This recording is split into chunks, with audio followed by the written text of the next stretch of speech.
পড়ছিলাম আমার বোবা ফুল, কলমে তৃপ্তি এহসান নওরা, পর্ব সংখ্যা ৫৬। এত বারণ, এত দূরত্ব মারিয়ে আপনি কেন আমাকেই ভালোবাসলেন? কেন কেন? দুহাতের মুঠোয় বর্ণর শার্টের কলার চেপে ধরে সুখ, ঝাঁকাতে থাকে। চোখের অশ্রু বাঁধ ভেঙেছে। এলোমেলো চুল, বর্ণ সব সয়ে নিয়ে শীতল চোখে চেয়ে রয়। টু শব্দটিও করল না। সুখ নিজের চুল খামছে ধরে দুহাতে, টেনে হিস্ট্রে গোড়া থেকে উপড়ে হাতে নিয়ে আসার জোগাড়। কান্নার দাপটে শরীর দুলে ওঠে। ফের বর্ণকে বোঝালো, কেন এমনটা করলেন? সেদিনের মতো মুখ ফিরিয়ে নেননি কেন? কেন সেদিন বাঁচিয়ে এনেছেন আমায়? কেন বিয়ে করলেন? ভালোবাসলেন কেন? এতগুলো কেনর উত্তর চাই আমার এখনই। নিজের উপর আঘাত শুরু করে। বর্ণ উঠে এলো পাশে, অস্থির হাতে সুখের মুখে ছুতে গেলে সরিয়ে দেয় সে। ছেড়ে দিন না আমায়, মুক্তি দিন। আমি আপনাকে ছেড়ে অনেক দূরে পালিয়ে যাব। কথা দিচ্ছি, কখনো ফেরত আসবো না। বর্ণ হাসে কেমন করে, এক দৃষ্টি চেয়ে বলল, যখন আমি শিকারি তো তুই আমার একমাত্র শিকার। No sacrifice, no giving up. You are only mine. তোকে আমার কাছেই থাকতে হবে আমরণ। কাছে আসতে চেয়েছিল সে। সুখ অশ্রু ভেজা চোখে ধাক্কা দেয় বুকে। ছোট হাতের ইশারায় বলল, আমি ভুলবো না আপনার এসব কথায়। আমি আপনার হতে পারি না। সেদিনও আপনার যোগ্য ছিলাম না, এখন আরও নেই। আমার পাশে কে যোগ্য কে অযোগ্য সেটা ডিসাইড করার তুই কে? কোন অধিকার? বর্ণর কথা সে শুনতে চায় না একটু। ঘন ঘন দুদিক মাথা নেড়ে বলে, পৃথিবীতে আমার মতো আরও অনেক আছে আপনার পাশে মানানসই। তোর মতো আছে, কিন্তু তুই তো নোস। আমার পুরো তুইটাকেই চাই, মতো অনুরূপ কাউকে নয়। গলায় কান্না আটকে দম বন্ধ হয়ে আসে প্রায়। জোরে জোরে নিঃশ্বাস ছেড়ে সুখ করুণ চোখে তাকায়। আপনি বুঝতে পারছেন না। বর্ণখানিক চুপ থেকে জবাব করে, হ্যাঁ আমি অবুঝি, তুই বুঝিয়ে দে। বুকের ভেতরের পাঁজরটা ভীষণ যন্ত্রণা করছিল। হৃদয়ে রক্তক্ষরণ হচ্ছে। মনে হয় কেউ ছুরির আঁচড় কাটছে পরম যত্নে। সুখ গঙিয়ে কেঁদে দুহাতে মুখ চেপে ধরে, ঠোঁট কামড়ে, চোখ উপচে অশ্রুধারা বয়ে যায়। বর্ণ তখনও চেয়ে আছে, কাঁদতে সময় দিচ্ছে ফুলকে। জিভে ঠোঁট ভিজিয়ে সুখ বলে, আমি আমি অপবিত্র কুলসিত।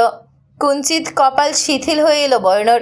তড়িৎ সুখের মুখটা দুহাতে রাজলায় তুলে জানতে চায় ঝরঝর অশ্রু ঝেড়ে উপর নিচ মাথা ঝাঁকায় সুখ। হাত দুটো সামনে তুলে ঘুরিয়ে ফিরিয়ে বোঝায়, ওরা আমাকে ভীষণ বাজেভাবে ছুঁয়েছে। ঘৃণ অপবিত্র ছিল সেই ছোঁয়া। ছোট বাচ্চাকে আদর করার মতো তার কপালে আশ্রে আসা চুল সরিয়ে দিল বর্ণ। বলল, পাগলি, এমন কিছুই হয়নি, তুইও জানিস। ওরা জানে, আমি জানি, হয়তো আপনিও জানেন। ওরা নিজেদের বাসনা পূরণে সফলকাম হয়নি, কিন্তু ছুঁয়েছে তো, যেটা আমি শুধুমাত্র এক পুরুষের জন্যই আগলে রেখেছিলাম। ওরা আমায় কলঙ্কিত করে দিয়েছে নিমেষেই। সত্য কখনো গোপন থাকে না। সবাই জানে আমার অ্যাক্সিডেন্ট হয়েছিল, কিন্তু যেদিন সত্যিটা সামনে আসবে, পুরো পৃথিবীকে হাজার বোঝালেও ওরা বুঝবে না। আমি শেষ পর্যন্ত আমার সম্ভ্রম রক্ষা করতে পেরেছি সেদিন। ওরা ঠিকই সেই নামটা আমার সাথে জুড়ে দেবে, যেটা থেকে বাঁচতে আমি প্রাণ দিয়ে দিতেও প্রস্তুত ছিলাম।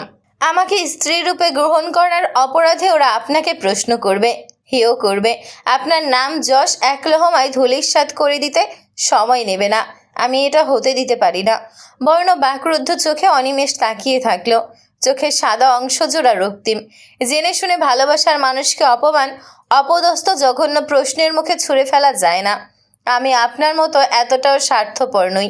তাই আজ আপনাকে চিরদিনের মতো নিজের একান্ত করে পাওয়ার সুযোগ পেয়েও আপনার জন্য, আপনাকে ভালোবাসি বলেই আপনাকে ছেড়ে দিতে চাই।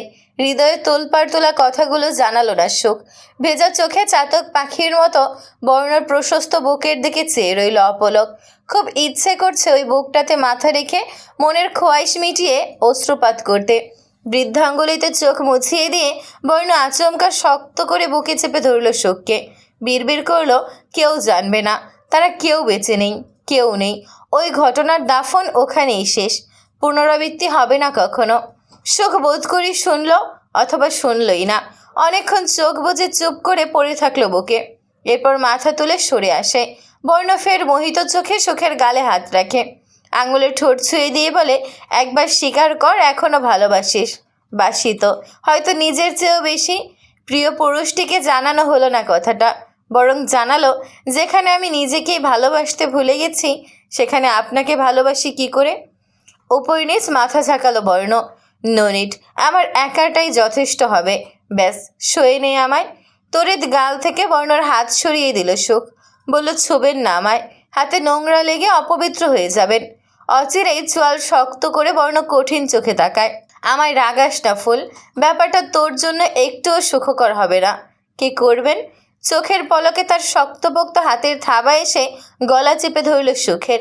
ঝটকায় মুখোমুখি এনে বলল হিসিয়ে, সোজা দাফন করে দেব যদি আরেকবার আজে বাজে বকেছিস। ব্যথা পেলেও সুখ ছাড়া পাওয়ার জন্য মোটেও ছটফট করল না। শান্ত দিঘির মতো নীরব থেকে চোখে চোখ রেখে ঠোঁট নাড়ল। প্লিজ মেরেই ফেলুন আমায়, এরপর সব ঝঞ্ঝাট আজীবনের মতো শেষ হয়ে যাবে।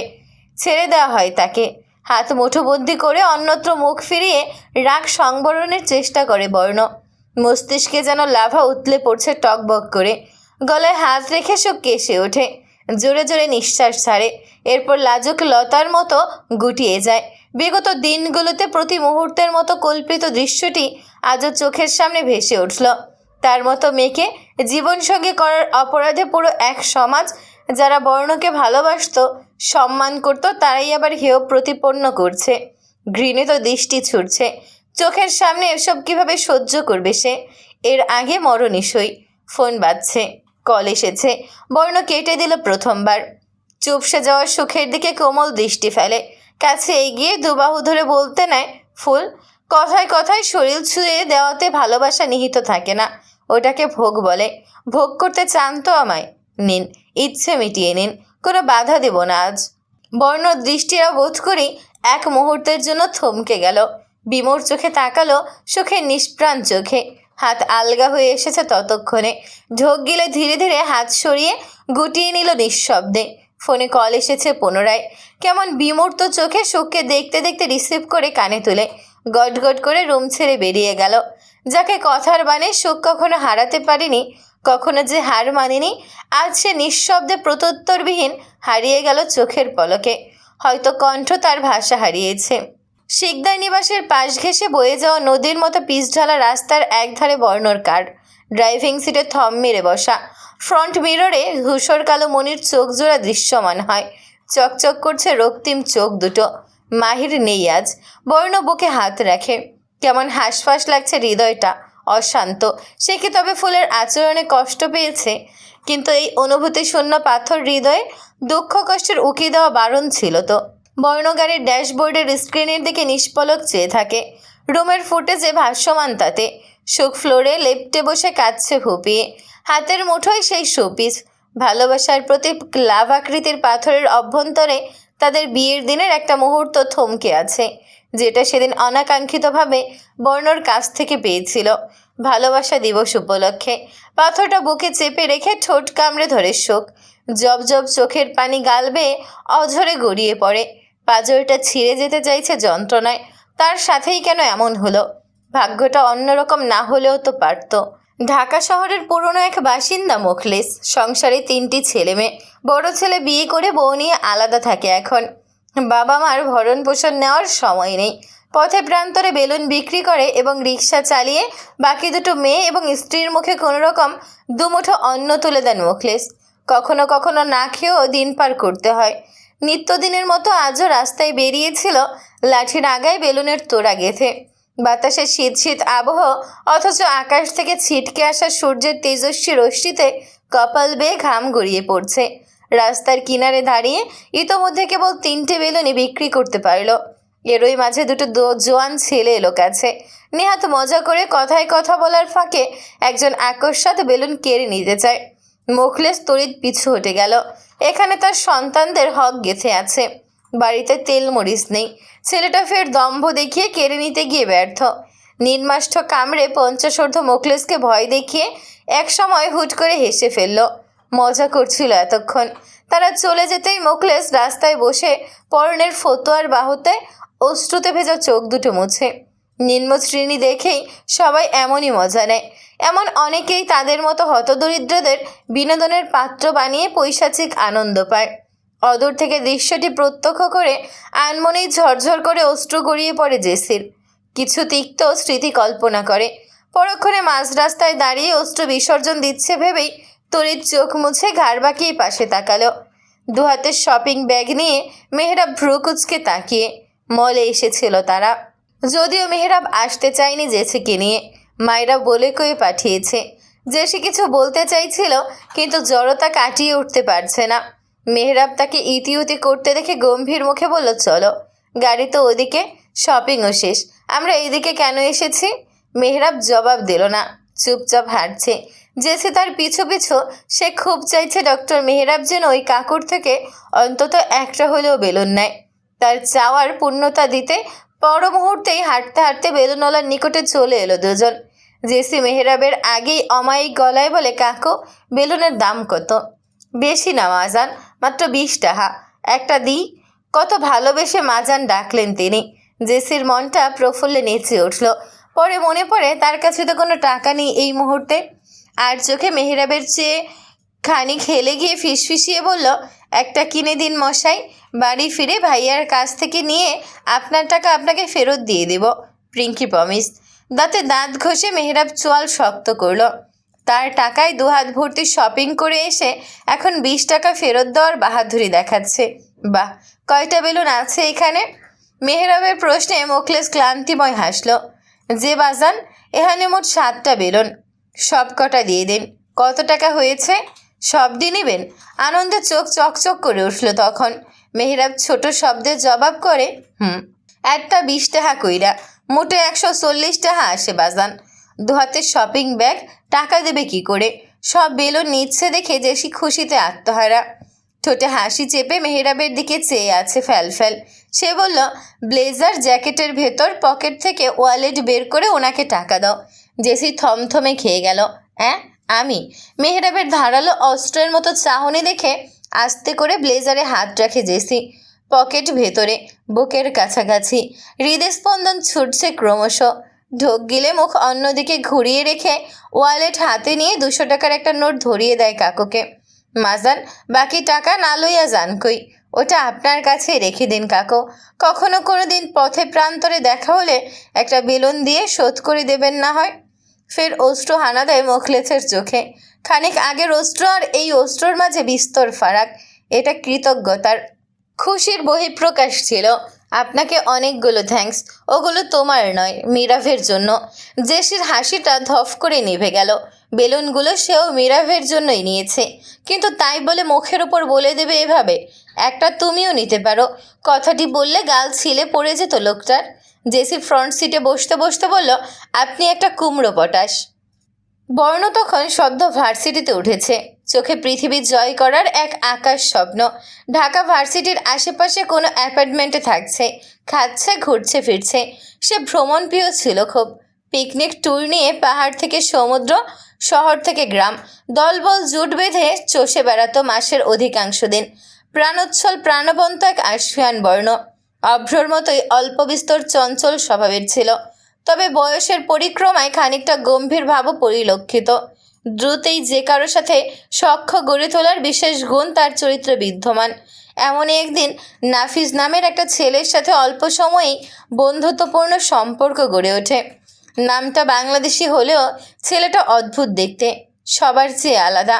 চোখ দুটো দেশীয় ছেলেদের চেয়ে অনেকটা ভিন্ন বর্ণের। জানা যায় তার জন্ম বিদেশেই, তবে মা বাংলাদেশি। মা বেঁচে নেই, তাই মায়ের দেশ ঘুরে দেখতে এসেছে। তার ভাষ্যমতে এখানে এসে বর্ণের সাথে পরিচয় হয়ে তাকেই বিশ্বস্ত মনে হয়েছে একমাত্র। যতদিন দেশে থাকবে ততদিন তাকে নিজের ফ্ল্যাটে রাখার সিদ্ধান্ত নিল বর্ণ। নাফিস প্রায়শই ক্লাবে যেত, ড্রিঙ্কসও নিত সময় সময়। বর্ণকে নিয়েও যায় বন্ধুত্বের দোহাই দিয়ে। বিদেশের কালচারে বড় হয়েছে, একটু আধটু এসব দোষ থাকবেই। কথাটি মেনে নিয়ে বর্ণ তার সঙ্গ দিতে শুরু করে। বেশি দিনের তো ব্যাপার নয়, ব্যাস কদিন ঘুরে ফিরেই নিজ জন্মস্থানে ফিরে যাবে পুনরায়। জিসান জেসিকে একা ছাড়তে চাইতো না, আবার তখন ঢাকায় এসে খুঁটি গানার সামর্থ্যবানও নয়। সে রংপুর শহরেই পড়তো সে সময়। ওখান থেকেই বর্ণকে সাবধান করেছিল নাফিজের সাথে বেশি ক্লোজ না হতে, তার ঔদ্ধত্যপূর্ণ আচরণের সঙ্গ না দিতে। একদিন হঠাৎ বর্ণের ফোনে কল এলো নাফিজের। 2 দিনের জন্য অন্য হোটেলে উঠেছিল সে। পর্যাপ্ত অ্যামাউন্ট না থাকায় এখন বিল পে করতে পারছে না। পরবর্তীতে টাকা নিয়ে বর্ণ গেল সেখানে, কিন্তু রুমে নাফিজ ছিল না। শুধু তাই নয়, পুরো হোটেল প্রায় ফাঁকা বললেই চলে। গুটি কয়েক স্টাফ ছাড়া। মিনিট পাঁচেকের ভেতর হুড়হুড় করে পুলিশ ঢুকে গেল, যা ছিল বর্ণর কল্পনাতীত। কিছু বুঝে ওঠার আগেই দুজন পুলিশ ধরে নেয় তাকে। রুম জুড়ে তল্লাশি হয়। ড্রাগস মিলেছে রুমে আনাচে কানাচে। পরিমাণ এত বেশি ছিল যে যার দাম কোটি ছাড়িয়ে যেতে পারে সম্ভবত। এক নিমিষে হাসি খুশি প্রাণোচ্ছল বর্ণটার ভাগ্যের পাশা পাল্টে গেল। পুলিশের গাড়িতে টেনে হিঁচড়ে নিয়ে যাওয়ার সময় দূর থেকে নাফিসের দেখা এক ঝলক পেয়েছিল বর্ণ। ঠোঁটে পৈশাচিক হাসি টেনে হাতে নাড়িয়ে তখন বিদায় দিচ্ছিল সে। গুড বাই বাড়ি। সিয়াম, আরিয়ান, তানিম আর জিসান তারাই এসেছিল বর্ণকে দেখতে। বর্ণর কেবল একটাই অনুরোধ ছিল তাদের, যা কিছুই হয়ে যাক পরিবারের কেউ যেন জানতে না পারে এই জঘন্য ব্যাপারটা। এই শহরে মমদের দুজনের স্বপ্ন পূরণ করতে এসেছিল সে। তারা যদি জানতে পারে ড্রাগস পাচারের মিথ্যা সাজানো অভিযোগ সে কারাবদ্ধ, ঘৃণা ছাড়া কিছুই দেবে না তাকে। হয়তো ত্যায্য করবে। বর্ণর পৃথিবী একদিকে আর পরিবার অন্যদিকে। তাদের চোখে সে ঘৃণা দেখতে চায় না। অনেক চেষ্টার পরও বর্ণকে নির্দোষ প্রমাণ করতে পারল না জিসানরা। তার ফোনটাও নিয়ে নেওয়া হয়।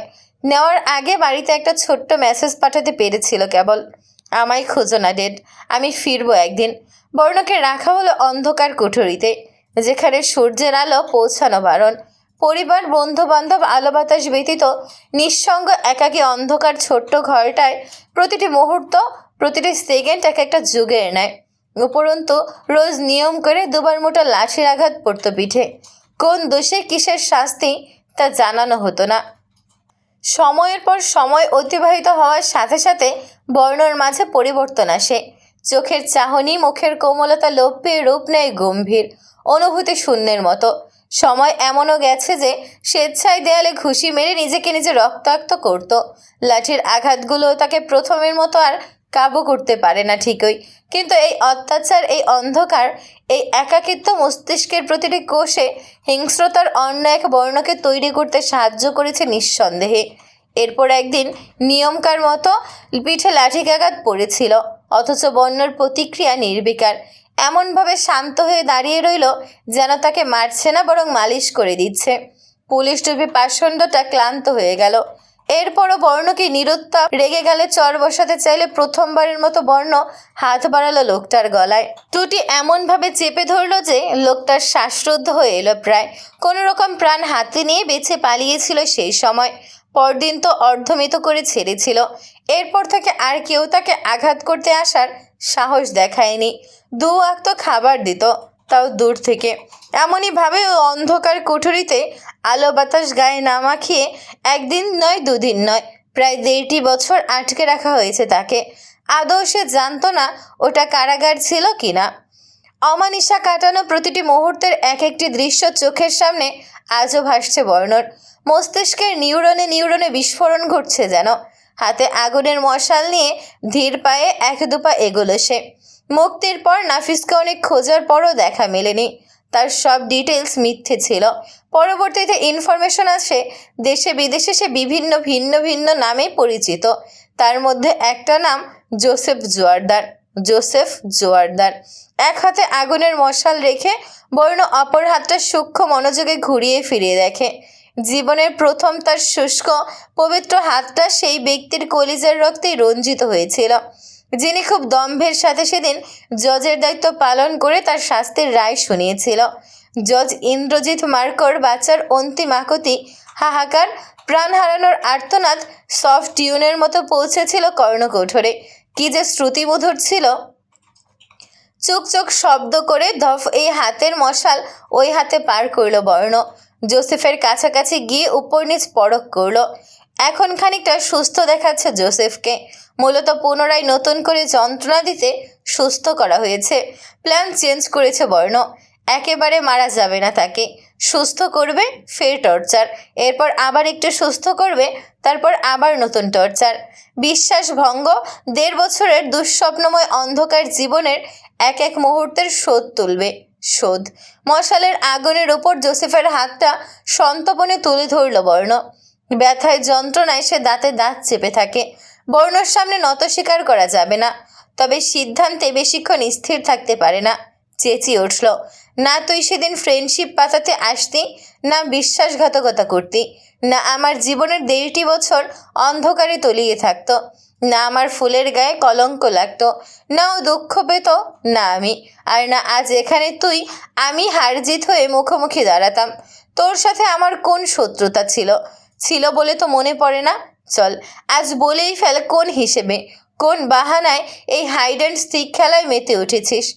আগুনের তাপে হাতের চামড়া কুঁচকে এসেছে প্রায়, জ্বলে ছিঁড়ে যাওয়ার জোগাড়। অস্থির গলায় আজ হারটা মেনেই নিল জোসেফ।